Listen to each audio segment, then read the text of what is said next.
All right. Welcome to the Daniel A. Nelson podcast show. This is a place where we play and talk about the music you love. I finally got my good friend back with me, Kevin Nickelson. What's going on, my brother? Man, my brother, how you doing, man? Man, Daniel. man, I'm doing pretty good. It's been a trying year. You know what's been going on. I know we kind of talked about a few things with my dad and my sister-in-law passing away or transitioning. Yeah, You know, brother. My condolences, man. oh man, thank you, man. And then I know we lost one of our one of your friends, and I know of him, brother Norm Hutchins. Bless his heart. You know, he's transitioned, so a Yeah. lot's been going on this year, man. And but I wanted to have you on this line because we're getting a little older, Oof. and we're today we're going to be talking about building relationships because I think it's very important that, especially now, that we get better acquainted with one another and be more of encouraging to be a blessing to the new generation that's coming up, especially our musicians. Yeah. So, with that being said, man, I want to ask you, how do you start to build a relationship, whether it be musician, just friendship? How would you approach that? Well, if we just talking about just a friendship relationship, not romantic, right? Right. Uh, it depends on a lot of things. I guess in the music world, uh, if I come across an individual, of course, if I like the way they play, that's a draw. Yeah. If I get to have a conversation with them and we kind of our personalities kind of click, uh, Uh, that's an indication of, well, maybe I'd like to get to know this brother a little better. right. So, especially if we have common interests. Um, Even if we don't have common interests, but we have an intellectual debate about a situation, Yeah. and we vibe from that. That was give me an indication. Okay, I like to know this guy a little better. You know? Okay. Yeah. Yeah. Okay. I was wondering about that because I know, like nowadays, we're trying to build relationships with younger musicians, and there are some great guys that's out there that's really, great musicians. Uh, But we're a little bit more seasoned, yeah. and we can kind of give them words of wisdom. So now, what attracts you to a person then? I mean, as far as like when you're seeing someone just on a musicianship level. Just musicianship level. Yeah. Like I said, the way they sound or the way they carry themselves on the instrument. Uh, it could be, yeah. Basically, since we're talking music, it's mostly sonic. The way they Okay. sound Yeah. or the uh, the way they approach the instrument. Right. So they may not be the most talented, but their approach could be sweet. The approach could Right. be dope, or they could just be an all around nice person. I mean, I Yeah. know a lot of musicians that don't have a whole lot of vocabulary, but are Right. great individuals. Yeah. Okay. Yeah. Because I think nowadays, Kevin, on the real, uh, you know, I like to get to know a person. I never forget. I saw this interview on I think it was YouTube, of course. 'Cause you guys know I'm a YouTubian, but I think it was Jimmy Jam and Terry Lewis, and they were talking about how they did with Janet Jackson. They took her in, they got to know her as a person before they even started writing the music. And I think that's one of the things that we want to start doing is building a relationship with people, you know, uh, just to kind of get to know them and see where they are in their life. Mm. So let me ask you this: keeping in touch with musicians, or even just, let's just say you meet a great saxophone player, and you're looking for her or him to do something on your project, and you just kind of really, first of all, just getting to know this person. How do you build that relationship to start getting someone to really start to vibe with you? That's a good question, Daniel, because most musicians, as you probably are aware, we're kind of introverted. we practice Yeah, in isolation. Most of the time, we're in isolation, right. so uh, that can be difficult among us. Um, what I would do is I would just reach out to them, and like I said, if I didn't have a vibe Uh, about them, I wouldn't reach out. But if I have a okay. kind of vibe about them, if I kind of like like them, I guess I'd reach out and just maybe have a general conversation in the beginning, and then just throw the offer out there. Hey, man, would you be willing to do this project with me, and go from there? Right. Okay. Because for those who don't know, if you don't mind me telling a little bit of your business, you No, are a music teacher at Long Beach, right? Long Beach, is it Wilson? I actually play for the choir classes. I'm not the teacher, but my position is actually called choral accompanist, and Okay.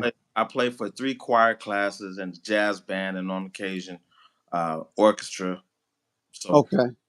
I just accompany the musical groups. All Uh, right. I'm not a teacher. Okay. So with that being said, though, the relationship that you've been building with the students, uh, how is that coming along? I mean, because evidently there's some people that gravitate to you more than others. So how do you deal with stuff like that? You know, at a working with students, us as adults, I don't know how the other school districts are, but Okay. Long Beach has very strict guidelines on how we deal with students. So Okay. we couldn't necessarily build a relationship with them while they're Right. there, but we do have to work with them on like certain projects. I say if that someone has to sing, um, usually before they get to me, the teacher will prep them and say, okay, this is common etiquette you have with a pianist. And then once he preps them, then they come to me, and it's all been good. I haven't had, Okay. but so it's Long Beach Jordan Oh, actually. Long Beach Jordan. Okay. Long Beach Jordan, and Jordan is it's a little different with the rules and stuff that they have in place. How we interact with students. All right. Look, because you've been playing for 30, 40 years. I mean, probably even longer than that. And I know I met you back In in the the '80s. '80s, man. I mean, my goodness, we go back Woo! years. uh, And and you don't have no gray hairs. I'm trying to figure that out. no, no, I just keep it close. I just keep it close. Oh man, I keep it close. But it's a trip because the way our relationship is, I mean, I can always call on you to ask you for different voices. And then I know we talked about this once before on our first show. There are a lot of people that we can't vibe with because they're not a help. They won't help you out. Yeah. Now, looking at where we are now, how do we change the narrative on that? Uh, how do we change that with the younger guys? Yeah, Um, I think one of the ways we can do it is if they ask for our help, help them. yeah, Give them sound advice, not nothing surface. I mean, be nice to them. right. Treat them with respect. I mean, a lot of the guys they don't know the hymns. Well, we have to understand. Yeah. We wouldn't know hymns if they didn't sing them in our church either. Right, right. so, so so we have to be a little more understanding and show it to them and not try to, you know, Yeah. make them feel bad because they don't know a certain song. So I Okay. think we treat them with respect. If they ask, help them. Yeah. Yeah. Because from our church realm to our circular realm, I mean, there are songs that's been around for 30, 40 years, 50 years, and some people are still singing them. And Yeah, then, and please don't take this wrong, but there are some churches that, we visit, and I'll be honest with you, we're singing stuff like Can't Nobody Do Me Like Jesus, and they don't know those type of songs. yeah, And sometimes, you know, you do want to be a help. But then let me ask you this question: is it wise, even if they don't know, you kind of reach out to them and pull them to the side, and say, "Hey, brother, I can help you with this." I think it's wise, but you kind of have to do it case by case. Okay, Some guys will get offensive. You right. know, some. I mean, we hear this narrative all the time. When we were coming up, the guys that are coming up now are kind of a little more sensitive than we were. Yeah, So you kind of have to, use your words carefully when you talk yeah, to some guys. right. So Yeah, but I think the way you worded it was good. Hey man, I can help you with that. Because if he don't know it, he obviously know he don't know it. So if you right. say I can help you with that, then he should be honored. Because Okay. you know, but it depends on the person. Because some guys be like, oh. Yeah, yeah. Well, see, because here's the thing, I am grateful for YouTube. I really am. And Yes, then there are times where, you're looking for a specific thing to try to capture, but uh, to a certain extent, has it become a blessing or a curse, or is it both? it's both. It's Mm. both. Uh, because see how we grew up. We grew up learning by records. Yeah, I right, mean, if we had to get the whole record right, and listen to that whole, depending on, well, we around the same age, so we got records, not right. Yeah, we got records. So yeah. we had to listen to the whole record and tapes as well. We had to listen Right. to the whole tape and rewind Cassette. every, yeah, yeah. So uh that's how we learned. Yeah, We had to listen to songs that we didn't like yeah, to get to the song that we wanted to get to. So, it's yeah, it's right now they can just, go to YouTube and they don't even have to go listen to the whole song. They can just go to the part they want to learn, like yeah. minute and 50 seconds, learn what that is, and then they out. So they're not learning songs per se. Okay. Yeah, see, because and that's the reason why I was talking to you about even building the relationship, because there are people who can just play, magnificent, man. I mean, these young kids are just, their voices are just all over the place. I mean, they're great. But then when you tell them just to play the meat of the song, strip away from it, They can't do it. uh, yeah, yeah. And it's not everybody, but just generally speaking, you know. Uh, so that's the reason why I was asking about building relationships, because so much have been taking place in our lives. I mean, you and I know he don't mind me mentioning his name. Mm. You got uh, Ricky, and Richard Turner, for instance, or Oh Ricky yeah, Jones. These guys are just seasoned guys. I mean, yourself, Kevin. I mean, you've been playing for everybody, and you're seasoned. But when a preacher or somebody gets up and just sings straight Amazing Grace, and the singer doesn't want too much color, they don't know how to strip away from it. yeah, And that's the reason why I'm asking that. It's not a matter of you being envious or jealous or anything like that, because we've been at it a long time, and what God has given us, we're gonna keep blessing the world with what He gave us, whether it be the 5 or 6 chords or whatever. We going about our business, man. We done surpassed all the other stuff. So, yeah, yeah.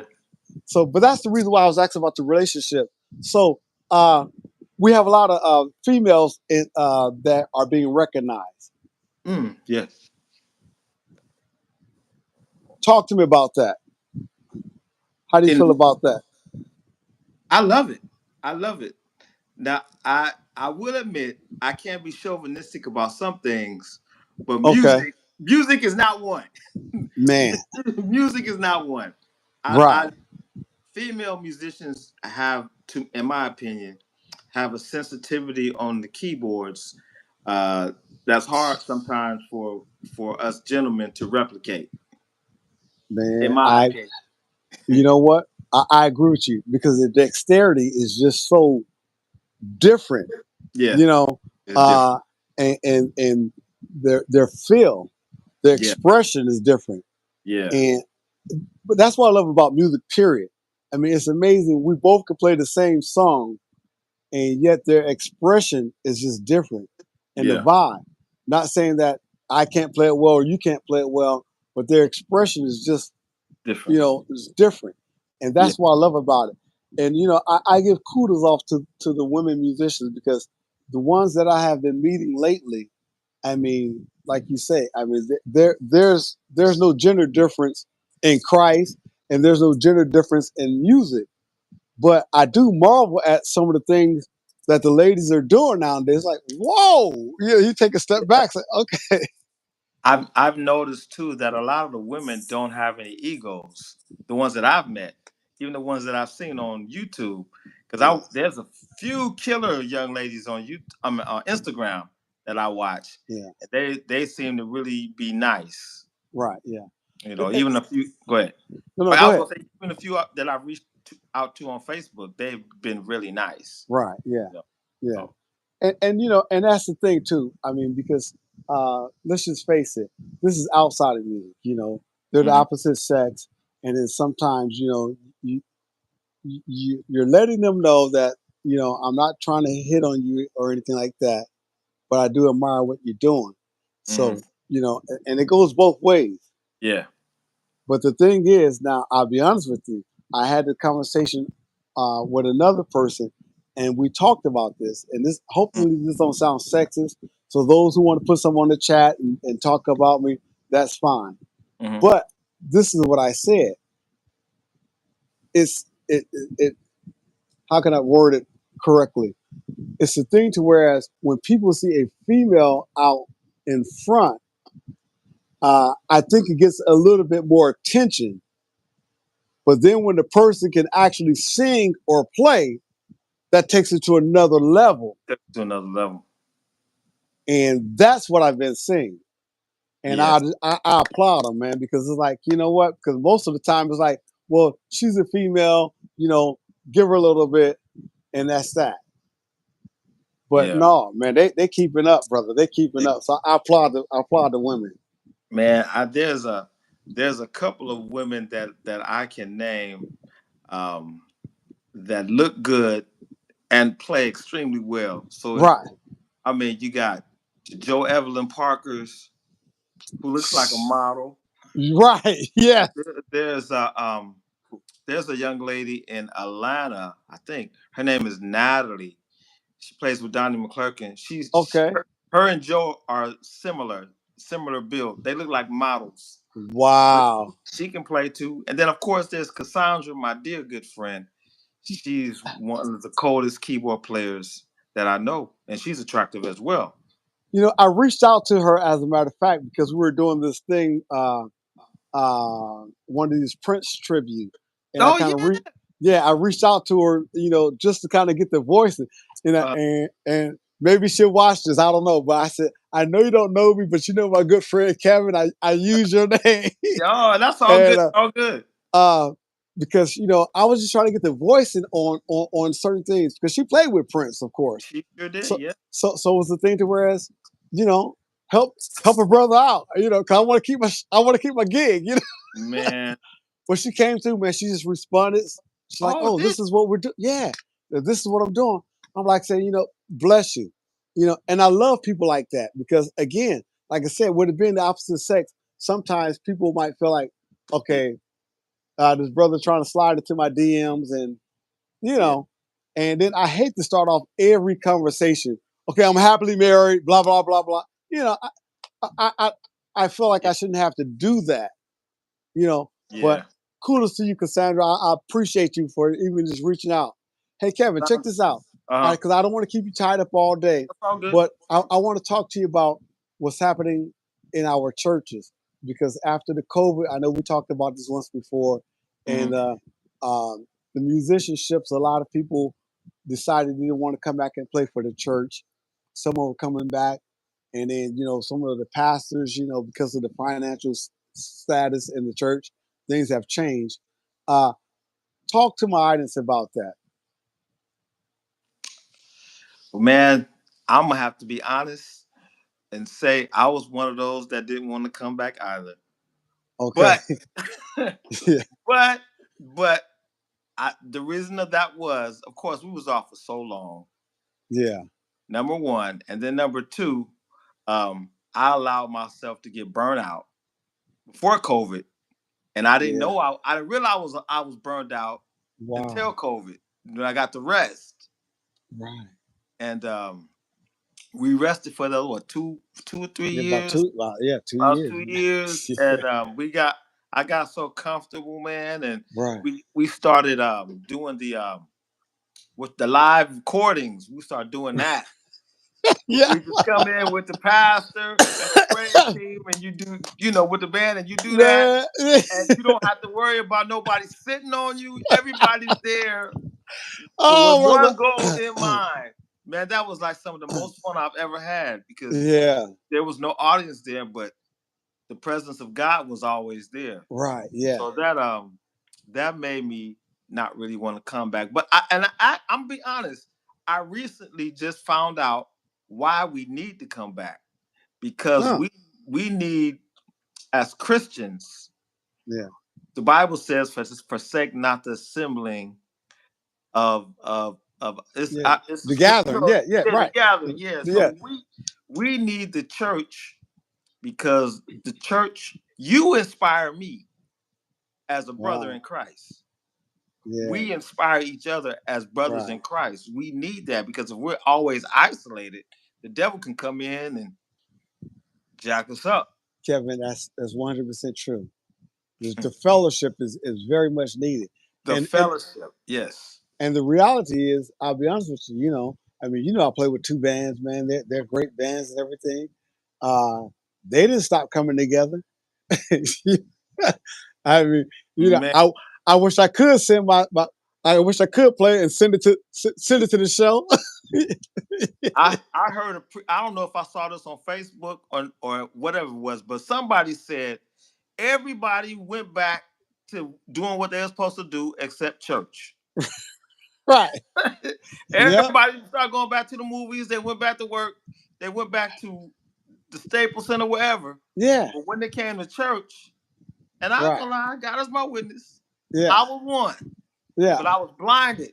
I was Right. blinded. See, that's what happens, man. I was Yeah. blinded, and but I understand now. We Yeah. need the church. We need the church, and granted, I mean, I'll be honest with you because I have talked to a few people, and they said they pay scale change because of the way the church is. Yeah. I mean, and I mean, I'm fine with that. I mean, but the thing was, the reason why I asked that question because I really did feel like you said, man, we need to keep assembling ourselves together. We, Hmm. we can't trip off what people are saying about it. I mean, I'll be honest with you. Right now, we just have the praise team. Hmm. Our choir kind of step back a little bit, Yeah. but I don't believe that the choirs are dead. Don't get me wrong. I believe it's going to be recovered.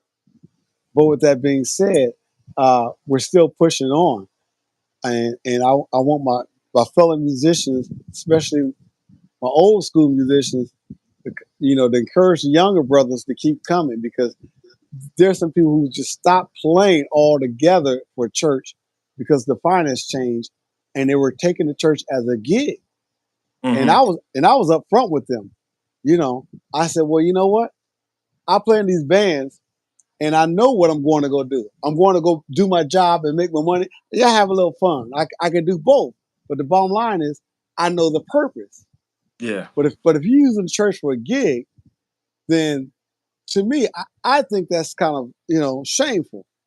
Now, this is my personal opinion, and I know this is live, and I know people will put it on the chat. But I'm just being honest with you. Now, here's the thing. Now, granted, I choose not to work at one of these stores. I won't call any names, but I choose not to work at one of these stores. That's why I play music, try to do music full time.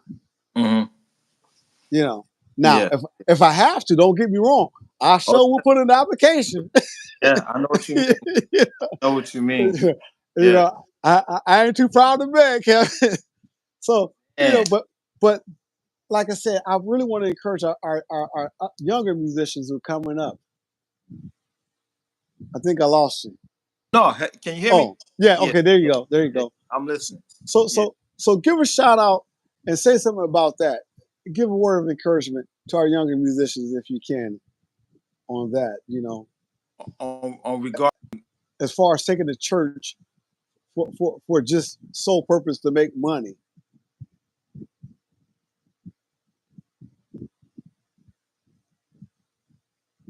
Oh, the screen went blank on. Hello. Yeah, there you go. Okay. All All right. right. I thought I had my phone on do not disturb, Yeah, but yeah, I yeah, guess they still come through when I'm on. yeah, But and I would say, respect the church. yeah, If you kind of look at it as a gig, I really can't change your perspective on that. But I would just say respect the church. I mean, yeah, come, you know, with the attitude of servanthood. Come, yeah. you know, willing to work with everybody. Yeah. Don't come with any hidden agendas. Just come be respectful. Right. Do what Okay. they ask you to do. Um, don't act like uh, how can I say? Don't act like um, they need you, or it's a you're a gift to the church. I mean, just respect the church. Yeah. We all play for the church and we all get paid. That's a given. But I think it's all about attitude. You can, even if you do think it's a gig, because frankly honest, some pastors will tell you, and I don't like to talk about pastors, but I will Right. say this: some pastors will tell you it's ministry, but then they will let you go at the drop of a hat. If Yeah. somebody else comes along that's Right. sweeter, that they think is Right. better, or they have some financial issues. So Right. it's kind of like the NBA. Yeah. Right. Yeah. Yeah. The way they let coaches go and they let players go. Church can be the same way. Um, Right. so I think, but I think respect is the key, man. I just read a post the other Yeah. day about a guy who was playing at a church faithfully for 9 years. Uh, Faithfully did what he's supposed to do. He wasn't the best musician. They did say that he wasn't the best, but he was faithful for 9 years, and they yeah. called him in the office and just said, "We're going in another direction." So it kind of works both ways. Right. Yeah. If you don't want me to take it as a gig, then respect is mutual. At least give me 30 days. Right. I appreciate that. See, because that's important to hear.